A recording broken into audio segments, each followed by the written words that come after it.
Well, good morning. We are going to talk a little bit about what small businesses need to focus on and what are the top 3 or 4 things that each small business owner probably needs to think about and maybe prioritize. We're going to take this from the point of view that a small business in this case has a few employees. That way we're not saying it's an entrepreneurship, soulpreneurship, but that we have some other responsibilities both for payroll, for sales, for growing our company. And so we're going to go through the team here really quick and ask what is one of the number one things our small business owners have to think about as they move forward, grow their company? And so with Ed starting, Ed, tell us a little bit about one of the things you think are the most important things a small business owner needs to take into account and focus on. Well, I believe it starts with cash flow. Cash is king, as they say, and it's very true. Without cash flow, you don't have a business. And so not only cash flow is important, but you need to compare your cash flow, your return on investment, to what type of investment you put into the company. And you got to remember, small businesses are high-risk businesses, and you should be basically looking for somewhat of a 20% return on your investment. Otherwise, it's not worth really doing, because you compare it to other investment opportunities that you have, such as real estate or the stock market. I think there's many studies showing that over a long period of time, stock market will give you roughly 10% return. And investing in a company in a stock market with all the rules and regulations is a lot less riskier than investing in a small business. So cash is king. That's very important. And maybe just elaborate a little bit on that for the small business owner. What are some of the cash is king steps that you would recommend that they look at from say a monthly period? What are they looking at day to day, instant month? Another good question. That's on the profit and loss statement.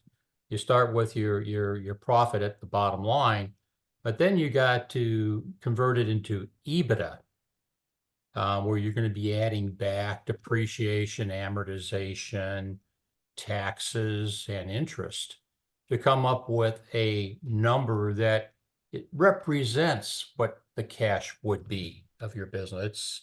It is a factor that's important, and that it's a proxy for cash flow.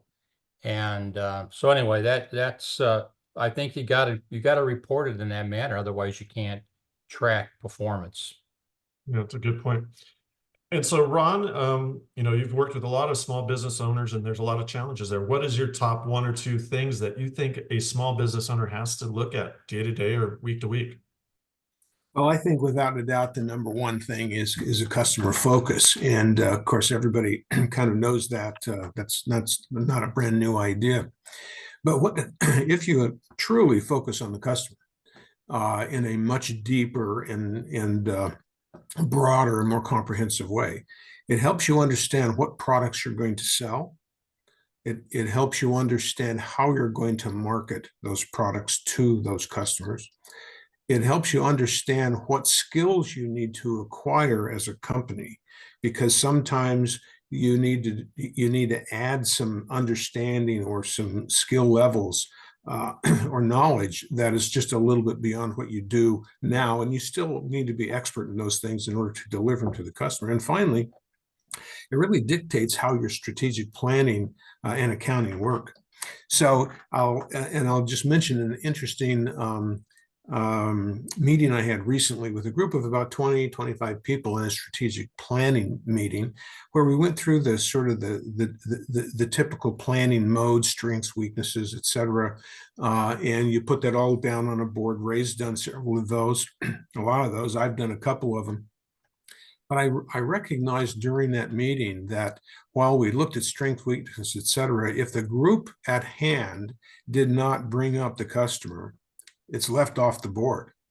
And unless you've got a problem with the customer, or maybe you've got a strength of good customers, etc. But very often what happens, and then you all get together and you vote as if the collective is always smarter than say the individual. I think statistically that's probably true. If you get a lot of people, the collective has been shown to typically be right more often than an individual. However, I think that if you're focusing on the customer, what happens is that you end up doing the things the customer wants, not the thing that your employees want or your owners want. And if you do what the customer wants, and you've set your company to build all those mechanisms for the customer, it's almost like you can't lose. But the problem is people focus on other things, and therefore you tend to have about 80% of them that lose.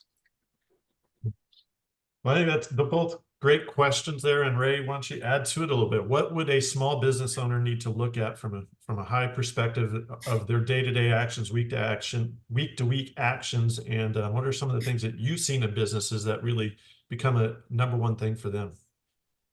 Well, I think, since we're defining this as a business with 5 or so employees, today that has changed somewhat. But I think if you have, as in Good Great, Jim Collins said, you got to have the right people in the right seat on the bus.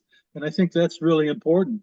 One of the things that has happened as we've watched technology kind of emerge in a way that small business can use it, you don't necessarily have to hire these people directly. I think Ed mentioned that there are lots of ways in which you can fill in holes in your organization, whether it's for a customer or cash flow or whatever, that come from the outside. And so in today's marketplace and today's businesses, not only having employees, but also having the right people available to you in such a way that enables you to grow the business, to get the cash flow you need, and to be able to attack the customers in a way that really makes sense.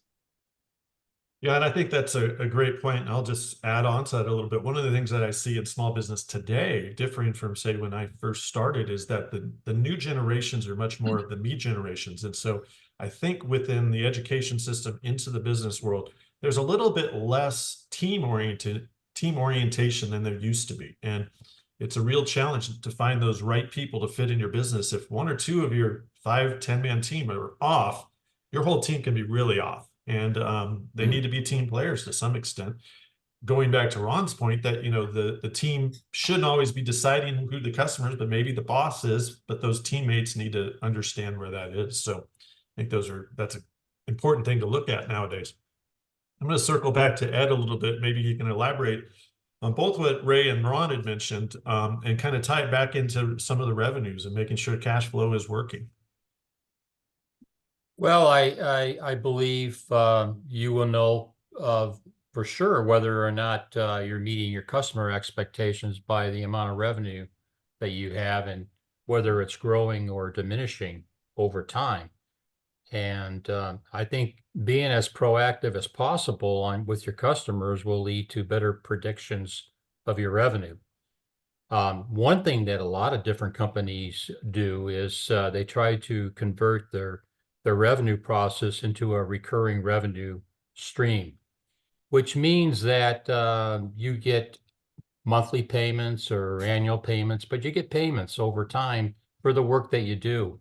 Whereas if you're relying upon a sale and one payment, you have to constantly be making those sales to keep the revenue going. So converting to a recurring revenue way of doing business makes a lot of sense for growing your revenue. And keeping track of your bottom line is extremely important, making sure everybody understands their responsibilities on the expense side for delivering a bottom line that's healthy enough that you can further invest in the company and get it to grow even more. Well, and you make a good point about recurring revenue. One of the things that clearly has changed in, say, the last 20 plus years, the digital age, is that people are willing to take software as a service or services as a retainer kind of model. So there's a lot more opportunities for traditional businesses to maybe have these kind of recurring revenues. And in the end, focusing in on if that's what the customer really wants and the customer's going to accept those kind of monthly payments or services as a trade to a payment plan that could be really helpful for a small business and obviously help with their cash crunch, which, maybe some of the highest stress levels of an owner is right there at that cash point where they got to pay employees. Ron, why don't you elaborate a little bit on some of that and kind of, dovetail with what Ray and Ed has said that, how does customer maybe drive some of those attributes or those needs that the Yeah. small business owner has? Ed is exactly right when he talks about revenue sort of being the measurement of how you're doing with your customers, because it's probably going to drop if you're not doing very well. Now, if you happen to have a great moat around your business, in other words, you don't have any competition, or you're very, very sticky, such as in recurring revenue and certain types of recurring revenue, you may find that it's hard to yeah, sorry, I lost my thought. You're going to have to cut that out. No, we're going to leave that there. So what Ed had to say is very important in terms of revenue measurement. And I think that when I say about focusing on customers, that's part of focusing on the customers, to understand every part of revenue that you get from a customer, whether it be recurring or not. And that includes things like the margin and the frequency of buy and what is the composition of their customer purchases. Are they buying all colors of your widget or just one color of your widget? Do they buy the really big long ones, or do they buy the short squat ones? What is the flavor of each one of those? And so having that information is, a lot of times we think, oh, well, that revenue thing is something we look at, the top line on the financial statements. However, focusing on the customer is much, much, much deeper than that. And it includes all forms of revenue and expenses that occur to the revenue, fixed and variable expenses. So that's very, very true. And the focus on the customer actually drives the understanding of how you're going to keep track of all the different revenue. I kind of like the idea, Ron, and I don't know if you have any experience in this, and that is grading your customers based upon their value to the company. I don't know if you've done any of that, because Yeah, I have. there's a lot of times, a lot of companies, they waste a lot of time, effort, money, resources on customers that are not really good customers. And by the time you take away all these incremental expenses, they're not adding anything to your bottom line. But a lot of times they take all the focus of your management team. Absolutely. I like the lifetime value measure of customers, and I've done that a couple of times. We were very elaborate with that with a particular client, where it's a low volume, a lot of customers, low volume per month, and it's a recurring revenue kind of service. And then the question is, well, wow, how do you determine what the lifetime value is? Well, what you do is you take a look at your drop rates, and you determine based on customer types what your typical drop rate might be for certain kinds of customers, and you add that into the equation, and you basically build a long-term forecast of what the value of the customers are. It's what it pointed out, one of the most radical things that it pointed out with this particular larger customer, was that the drop rate was a very critical number. The number of folks who decide to quit really lowers the lifetime value for everybody, and certainly for that customer. But when it takes an investment to get started with the customer, the last thing you want to do is to drop them. And so, you spend time thinking about, what are we going to do to keep them, as opposed to what are we going to do to sell them.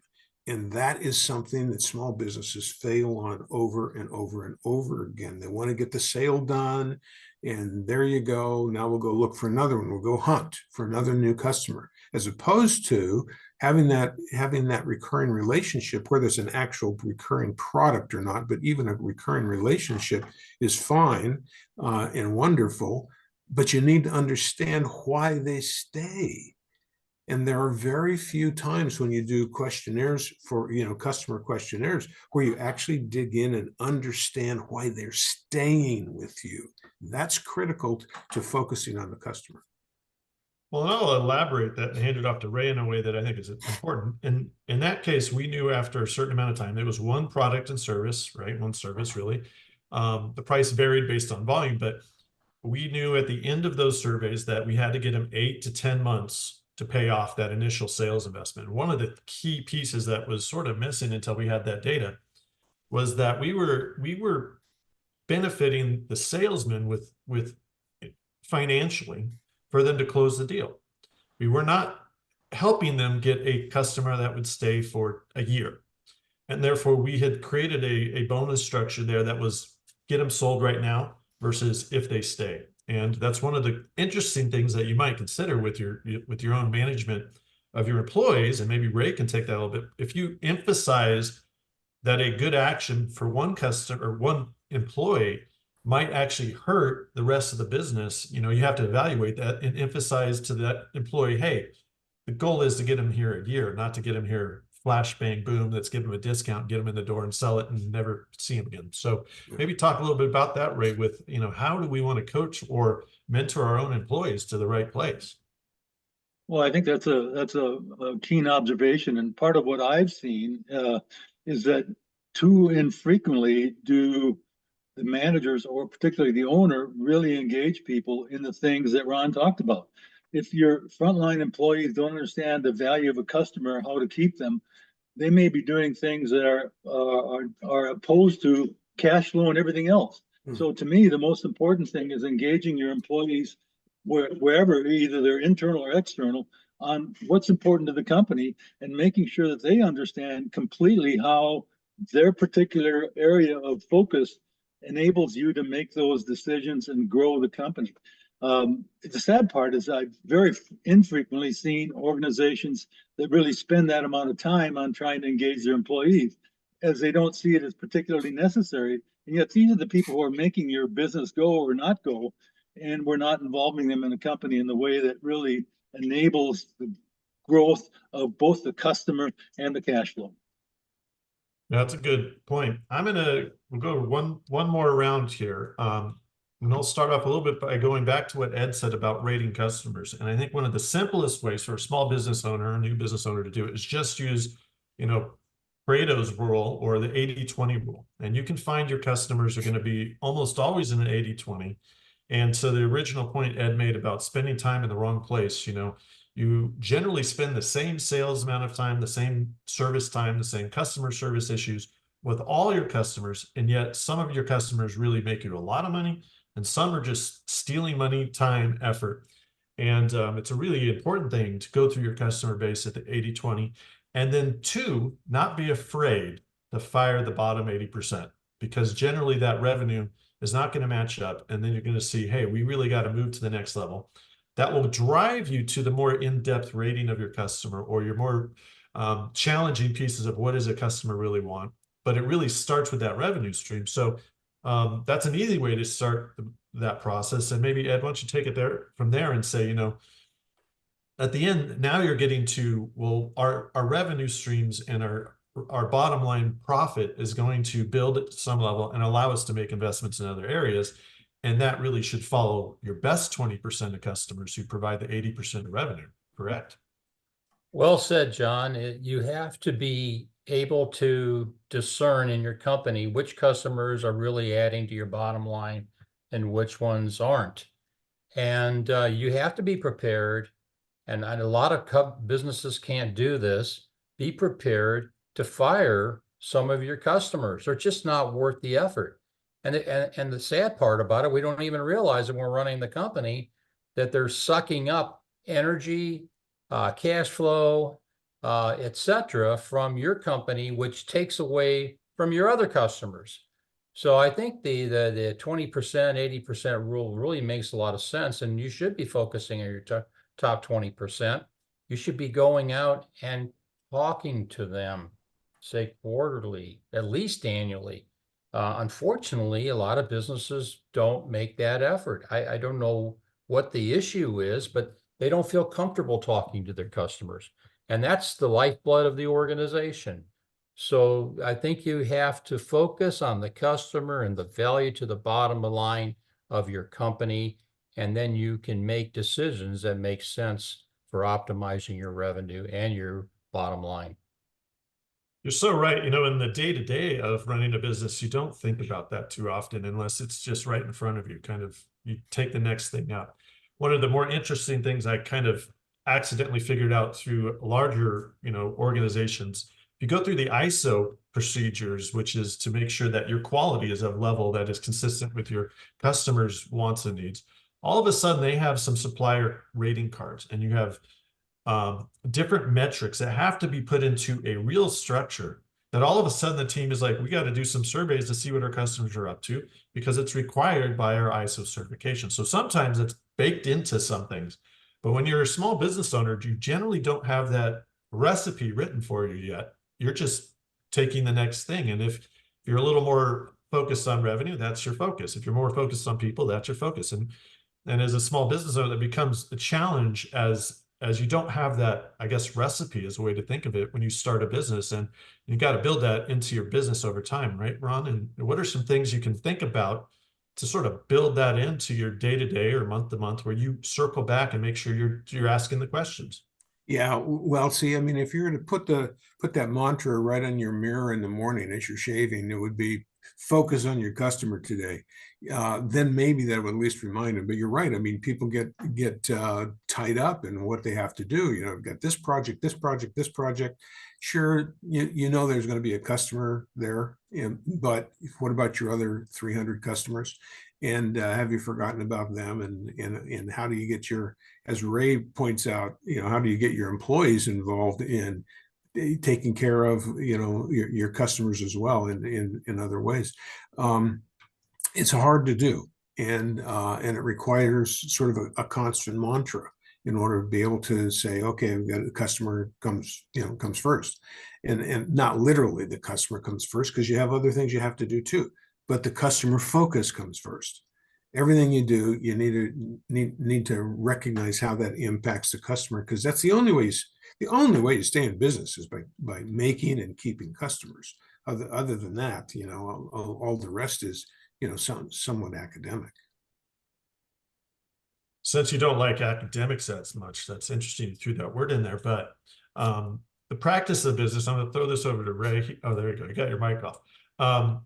One of the things in terms of employees, frontline employees, you talk a lot about that, having them understand some of these things, because some of the mantra or the planning or the, recipe needs to be handed into, different employees, key people in certain places, and institutionalized in such a way that they are repeating or being managed to do these outreaches, understanding of the customer. When you have a supplier who your key contact is left, how do you go about finding the new key contact at that company? And talk a little bit about, people in the business, your employees, your team, and how you can encourage them to be the institution or the execution of these rules that you need to put together so that they can succeed. Well, it goes back to the point that I think Ron was making, and that is that unless and until the employee understands the relationship between his job and his performance and the customer, you're apt to have them drifting off in directions that are neither good for him, the company, or the customer. So the more we engage the employee in actually what's happening in the company, and to the point that Ed made, so that they understand the financials. And I've heard some small businesses say, hey, look, I don't want them to know about the financials because that'll cause them to not worry about my money. Well, that's not true. Everybody who's an employee of somebody knows that the owner is making money. And for them to realize that they can be rewarded for helping him make more money so they make more money, that all plays into what a company needs to do to grow. And it's obviously every person in its spot doing what they're supposed to be doing to serve the customer. And it really is down to the point that Ron made originally, it's all about the customer. And every role inside it, whether it's the owner or the guy at the front line, has only one job, and that is to make sure the customer is happy and coming back again. I think Ray's brought up a very good point, and that is having a bonus process in place that rewards employees for adding value to the company is extremely important. And I think a lot of incentive plans aren't designed to do that. But if the value of the company is increasing, it makes sense to share some of that wealth with the people that are making the contributions to make it happen. So that's a very good point, Ray, in my book anyway. Well, and I've found that in certain situations, you can give them enough information within their realm of responsibility. at the factory I was at, we did not tell the maintenance manager what the value of a machine was per hour. And he didn't know that one machine was making us, say, $250 an hour, and another machine was making us $5 an hour. And therefore, he didn't have that little bit of data that might have helped him put his people in the right place and really see that a customer or a contract we have in the building could be much more profitable, and that his call to action every day should be aligned a little closer to that customer value. And yes, some of these numbers were really big and other times they were really small, but you had to at least frame it in his mindset to go, well, this machine being down is costing us X amount per day. And that becomes pretty helpful. And all of a sudden they turn their attention to the things that we wanted them to pay attention to. So Well, if I can add to that, John, the point is that, again, it goes back to giving people information instead of withholding information from them. And I'm not saying it's always malicious. Sometimes it's unintentional, but it's because we haven't really gathered people together to say, look, what is our responsibility here to keeping and holding on to and making customers sticky, to Ron's point. And the more they understand that, one of the frustrations for me in terms of frontline is that somehow we think that they're not capable of being able to do more. And I think that is a big mistake. And as a consequence of that, we tend to lose opportunities to both, get more customers and make sure the customers we have are still aboard when we need them. Well, I think this is a great conversation, guys, and I think we'll keep at it next time. And we look forward to seeing everybody come back and check out some of the things we're doing. And feel free to ask some questions in the comments, and we'll try to address them.